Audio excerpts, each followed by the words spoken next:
Railway stations ఆధునీకరణ, electrification లాంటి అనేక కార్యక్రమాలు కూడా డబ్బులకు ఏమాత్రం ఆలోచన చేయకుండా వేగవంతంగా అభివృద్ధి చేస్తూ ఉన్నాము.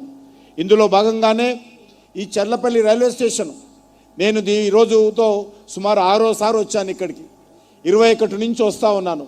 కాబట్టి ఈ రకంగా ఇలాంటి అద్భుతమైనటువంటి రైల్వే స్టేషను ఈ యొక్క ప్రాంతంలో రావడము, ఎందుకంటే హైదరాబాద్ నగరము రోజు రోజుకు అభివృద్ధి చెందుతూ ఉంది. 3 టెర్మినల్స్ ఉన్నాయి మనకి ఇప్పటికే, సికింద్రాబాదు, నాంపల్లి, కాచిగూడ. అన్ని ట్రైన్స్ కూడా సిటీ లోపలికి రావాల్సినటువంటి అవసరం ఉంది. ఈరోజు సిటీ అవుట్స్కర్ట్స్ పెరుగుతున్నటువంటి నేపథ్యంలో ఈ యొక్క టెర్మినల్ రావడంతో ఈరోజు మనము అందరం కూడా సిటీకి వెళ్ళి సిటీలో ట్రాఫిక్ ఇబ్బంది పడకుండా అవుట్స్కర్ట్స్లోనే ఇక్కడనే దిగి ఇక్కడ నుంచి రింగ్ రోడ్డు ద్వారా హైదరాబాద్ చుట్టుపక్కల ప్రాంతాలకు, హైదరాబాద్ చుట్టుపక్కల జిల్లాలకు వెళ్ళడానికి ఎంతో ఉపయోగంగా ఉంటుంది. కాబట్టి ఈ యొక్క టెర్మినల్ రానున్న రోజుల్లో కీలక పాత్ర పోషిస్తుంది. అంతేకాకుండా ఈరోజు మరి 413 కోట్లతో నిర్మించినటువంటి ఈ యొక్క టెర్మినల్ రానున్న రోజుల్లో గూడ్స్ సంబంధించినటువంటి వస్తు రవాణాకు కూడా చాలా ఉపయోగపడతా ఉంది. దాని ద్వారా మన తెలంగాణకి ఎంతో లాభం జరిగేటువంటి అవకాశం ఉంది. అంతేకాకుండా ఈరోజు మనం చూస్తూ ఉన్నాము, ఈరోజు ఈ యొక్క రైళ్లు ఈరోజు అనేకమైనటువంటి ట్రైన్స్ ఇక్కడి నుంచే ప్రారంభమవుతాయి. ఎంఎంటీఎస్ కూడా ఇటు నుంచి గట్కేస్కి వెళ్ళేటువంటి అవకాశం ఉంటుంది. అంతేకాకుండా ఈరోజు మనం చూస్తూ ఉన్నాము, ఈరోజు ఇక్కడ ఏ రకమైనటువంటి వసతులు ఉన్నాయో ఇది అయిపోయినాక మీరు స్వయంగా ప్రారంభోత్సవం అయిన తర్వాత, మోడీ గారు ప్రారంభించిన తర్వాత అందరూ కూడా రైల్వే స్టేషన్ ఒకసారి చూడండి. ఇదొక ట్రయల్ మాత్రమే, అసలు పండుగ ముందుంది. ఈ రాష్ట్రంలో, ఈ దేశంలో మరి సుమారు మరి చాలా పెద్ద ఎత్తున 1300 పైగా రైల్వే స్టేషన్స్ కొత్త మోడల్గా డెవలప్ చేస్తూ ఉన్నాం. మన సికింద్రాబాద్ రైల్వే స్టేషను చాలా అద్భుతంగా రాబోతూ ఉంది. 720 కోట్ల రూపాయలతో ఈ సికింద్రాబాద్ స్టేషన్ వస్తుంది. 350 కోట్ల రూపాయలతో నాంపల్లి రైల్వే స్టేషన్. స్వయంగా ప్రధానమంత్రి గారు సికింద్రాబాద్ స్టేషన్కి వచ్చి ఆ యొక్క నూతన రైల్వే స్టేషన్కు భూమి పూజ చేశారు. నాంపల్లి రైల్వే స్టేషన్ కూడా ప్రధానమంత్రి గారు స్వయంగా వర్చువల్గా ఆయననే దానికి భూమి పూజ చేయడం జరిగింది. ఈ రకంగా ఈ యొక్క మన తెలంగాణలో మొత్తం అమృత్ భారత్ కింద 40 రైల్వే స్టేషన్స్ ఆధునీకరిస్తూ ఉన్నాం. ఈ రైల్వే స్టేషన్స్ దేశంలో పూర్తయిపోతే మనకు తెలిసినంత వరకు ప్రపంచంలో ఏ దేశంలో కూడా ఏకకాలంలో నూతన పద్ధతిలో 1330 పైగా రైల్వే స్టేషన్స్ నిర్మాణం జరిగినటువంటి చరిత్ర ప్రపంచంలో ఎక్కడ లేదు.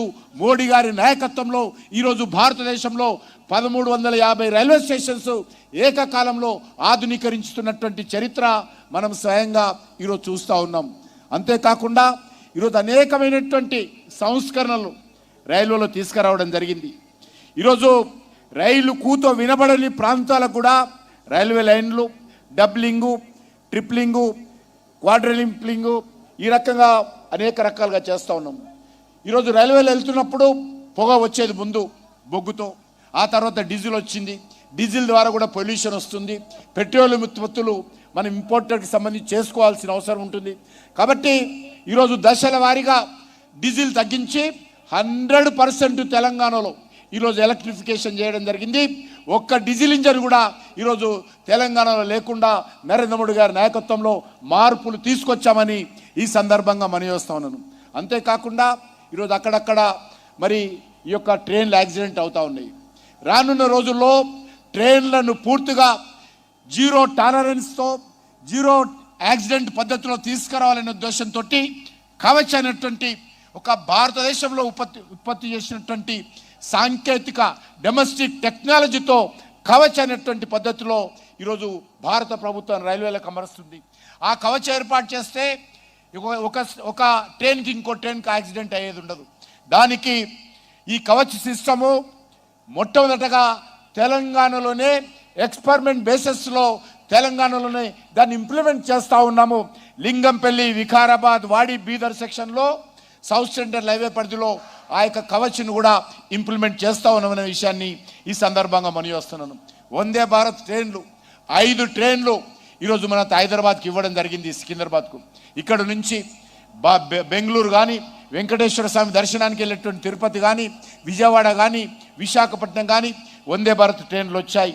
అంతేకాకుండా త్వరలోనే వందే భారత్ స్లీపర్ వచ్చినట్లయితే బాంబే లాంటి ప్రాంతానికి ఈ యొక్క వందే భారత్ తీసుకెళ్లేటువంటి ప్రయత్నం కూడా త్వరలోనే చేయబోతా ఉన్నాం, ఈ సందర్భంగా మనవి చేస్తున్నాను. అంతేకాకుండా ఈరోజు అనేక రకాల ఈ యొక్క తెలంగాణ అభివృద్ధి కోసం భారత ప్రభుత్వం ప్రయత్నం చేస్తూ ఉందనే విషయాన్ని ఈ సందర్భంగా మనవి చేస్తున్నాను. ఈరోజు మనకు తెలుసు, ఇది గ్లోబల్ సిటీ. ఈ యొక్క హైదరాబాద్ ఎమర్జ్ అవుతూ ఉంది. ఎక్కడికి వెళ్ళినా కూడా హైదరాబాద్ సంబంధించినటువంటి మరి ఐటీ కావచ్చు, ఫార్మా కావచ్చు, డిఫెన్స్ కావచ్చు, హెల్త్ సెక్టార్ కావచ్చు, మన హైదరాబాదు అభివృద్ధి చెందేటువంటి అవకాశం ఉంది. దీనికి అన్ని రకాలుగా కనెక్టివిటీ చేసేటువంటి ప్రయత్నం కూడా ఈరోజు కేంద్ర ప్రభుత్వము రాష్ట్ర ప్రభుత్వానికి అన్ని రకాలుగా సహకారం అందిస్తూ ఉంది. ఇంతకుముందే మా మిత్రులు బండి సంజయ్ గారు చెప్పారు నేషనల్ హైవేస్ గురించి. నేషనల్ హైవేస్ ఈ రాష్ట్రంలో సుమారు 1,20,000 కోట్ల రూపాయలతోటి ఇప్పటికే పూర్తి చేశాము. మరొక 80,000 కోట్ల రూపాయలు ఖర్చు పెట్టబోతా ఉన్నాం. తెలంగాణలో 33 జిల్లాలుంటే 32 జిల్లాలకు జాతీయ రహదారులతో అభివృద్ధి చేశాము. ఒక పెద్దపల్లి ఒకటి మిగిలిపోయిందని ఈ సందర్భంగా మనవి చేస్తూ ఉన్నాను. అంతేకాకుండా ఈరోజు ఈ ప్రాంతంలో అనేక రకాలుగా అభివృద్ధి కార్యక్రమాలు తీసుకొస్తూ ఉన్నాం. ఈరోజు కాజీపేటలో మీకు అందరూ తెలుసు, అత్యంత ప్రతిష్టాత్మకంగా రైల్ మ్యానుఫ్యాక్చరింగ్ యూనిట్ కాజీపేటలో వచ్చింది. ఆ మ్యానుఫ్యాక్చరింగ్ యూనిట్ ప్రధానమంత్రి గారు స్వయంగా వరంగల్కు వచ్చి ఆ యొక్క రైల్ మ్యానుఫ్యాక్చరింగ్ యూనిట్కు శంకుస్థాపన భూమి పూజ చేయడం జరిగింది. చాలా వేగవంతంగా కడతా ఉన్నాం. త్వరలోనే అది పూర్తవుతుంది. అక్కడ మరి రైల్వే ఇంజన్స్ కానీ, రైల్వే కోచ్లు కానీ, అదేవిధంగా రైల్వే వ్యాగన్స్ కానీ అక్కడ ఉత్పత్తి చేయబోతా ఉన్నాము. అక్కడ సుమారు ప్రత్యక్షంగా 3,000 మందికి, పరోక్షంగా అనేక మందికి అక్కడ ఉద్యోగాలు లభించే అవకాశము కాజీపేటలో నరేంద్ర మోడీ గారి ప్రభుత్వం చేపట్టిందనే విషయాన్ని కూడా ఈ సందర్భంగా మనం చేస్తూ ఉన్నాను. అదేవిధంగా న్యూ రైల్వే లైన్ ఏదైతే ఉందో ఆర్మూర్ నుంచి ఆదిలాబాద్ వరకు కూడా ఇప్పటికే దానికి సంబంధించినటువంటి సర్వే కొనసాగుతుందనే విషయాన్ని ఈ సందర్భంగా మనం చేస్తూ ఉన్నాను. ఇప్పటి వరకు 346 కిలోమీటర్లు మేర వేగవంతమైనటువంటి కొత్త రైల్వే లైన్లను ఈరోజు వినియోగంలోకి తెలంగాణలో తీసుకురావడం జరిగిందనే విషయాన్ని ఈ సందర్భంగా మనం చేస్తూ ఉన్నాను. అంతేకాకుండా ఈరోజు ఎంఎంటీఎస్ ఏదైతే ఉన్నదో, ఇంతకుముందు మా సోమన్న గారు మాట్లాడారు, ఎంఎంటీఎస్కు రాష్ట్ర ప్రభుత్వము సుమారు 1000 కోట్ల పైగా ఇవ్వాల్సినటువంటి అగ్రిమెంట్ ప్రకారం ఇవ్వలేదు. ఆ రకంగా బీఆర్ఎస్ ప్రభుత్వం ఉన్నప్పుడు అనేక ఉత్తరాలు నేను రాయడం జరిగింది, రైల్వే మంత్రి రాయడం జరిగింది. కానీ రాష్ట్ర ప్రభుత్వం నుంచి ఏ రకమైన స్పందన లేదు. చివరకు మేమందరం మా ఎంపీలందరం పోయి మా ప్రధానమంత్రి గారితో మాట్లాడిన తర్వాత ఎంఎంటీఎస్కు రాష్ట్ర ప్రభుత్వం డబ్బులు ఇవ్వకపోయినా పూర్తిగా కేంద్ర ప్రభుత్వమే భరించి ఎంఎంటీఎస్ సెకండ్ ఫేజ్ అద్భుతంగా ఈరోజు ముందుకెళ్తా ఉంది, ప్రారంభమైందనే విషయాన్ని ఈ సందర్భంగా మనవి చేస్తూ ఉన్నాను.